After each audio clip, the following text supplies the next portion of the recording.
Saya Scotty, saya sudah tinggal di Papua sekitar 25 tahun dan saya ada hati besar untuk bangsa Papua dan untuk daerah ini. Saya sudah pernah buat video kerja kutukan atau rencana Tuhan. Saya baru datang, saya baru dari Wamena tadi malam, 2 hari di Wamena dan balik ke Bokendini, dan saya hati berat karena selama saya di Wamena saya lihat pemuda-pemudi, anak-anak asli Papua hampir semua hanya duduk santai, cerita, merokok, makan pinang, habiskan uang dan habiskan waktu secara non-produktif. Ada banyak yang gaya-gaya, balap-balap dengan motor, 3-4 orang di motor.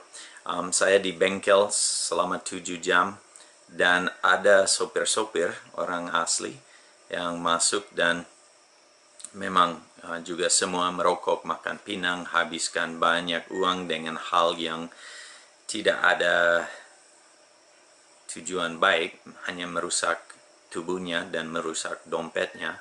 Dan mereka punya mobil-mobil semua rusak gara-gara overloading, per patah gara-gara muatan terlalu banyak. Dan saya lihat, wow, ini mereka tidak beruntung dari pekerjaan mereka, tapi mereka tambah rugi dengan mobil-mobil yang rusak karena tidak pakai sesuai dengan batasan, juga dengan tubuh mereka tidak pakai sesuai dengan tujuan.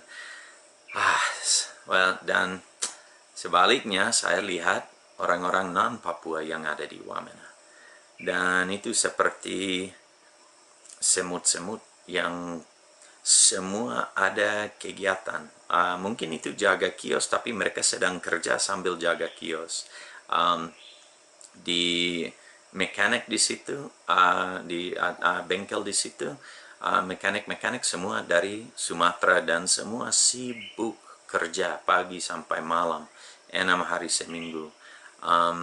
Mereka sangat-sangat produktif. Dan saya ada berpikir, kenapa ada perbedaan ini? Baru yang saya pikir itu kembali ke sistem pendidikan.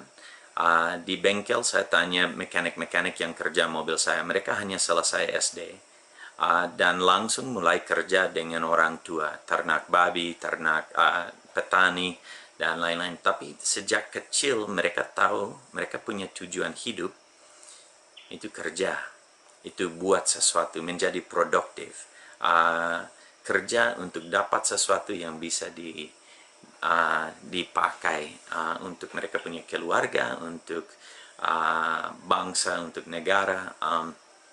Dan pola kepercayaan itu sudah ada di dalam mereka walaupun mereka tidak masuk SMP, SMA. Tetapi SD mereka jalan baik. Tujuan pendidikan itu untuk siapkan orang untuk menjadi produktif, untuk menghasilkan sesuatu. Kita diajar on time, kita diajar untuk bertanggung jawab, untuk berintegritas, untuk jujur, untuk rajin, untuk disiplin diri, untuk mengkontrol emosi. Hal-hal ini semua diajar dalam segala macam pendidikan di dunia, walaupun itu sekolah formal atau sekolah non-formal. Nah, dulu di Papua ada sekolah non-formal.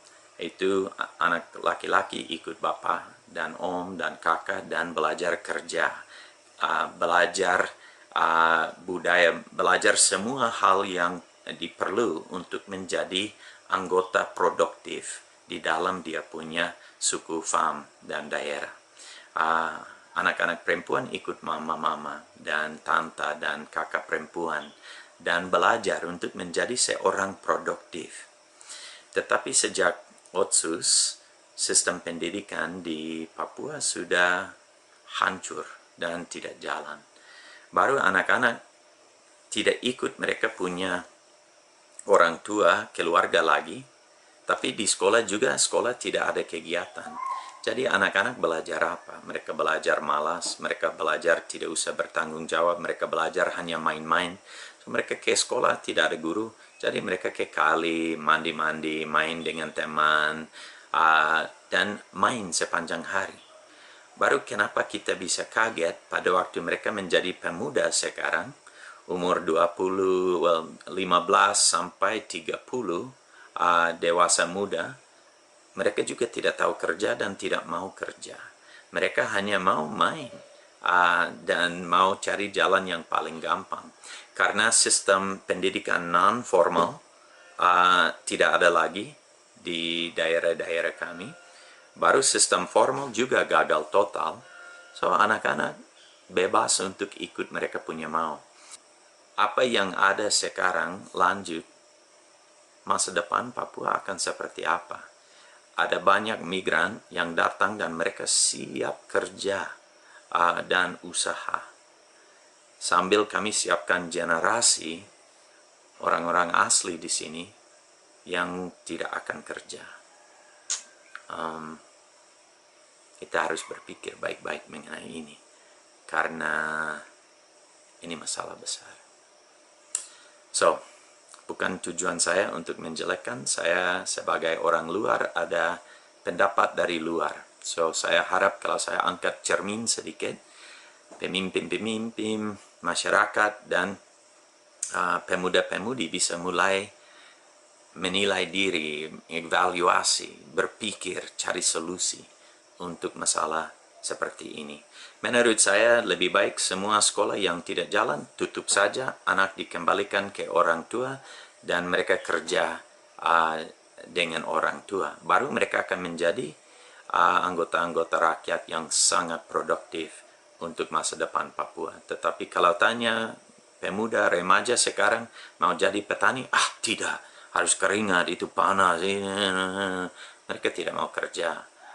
Tapi mereka belum siap untuk pekerjaan lain karena belum tahu matematika, belum bisa dagang, belum bisa apa-apa, karena mereka tidak ada pendidikan untuk siapkan mereka untuk hal lain. Tapi kalau mereka ikut bapak dan mama, mereka bisa menjadi tukang sensor, jual kayu, mereka bisa menjadi petani, mereka bisa ternak, dan itu seorang sangat produktif. Ingat, pekerjaan pertama yang Tuhan ciptakan itu seorang petani.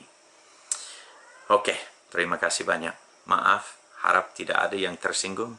Saya sangat peduli dan mau lihat masa depan di Papua sangat cerah dan baik.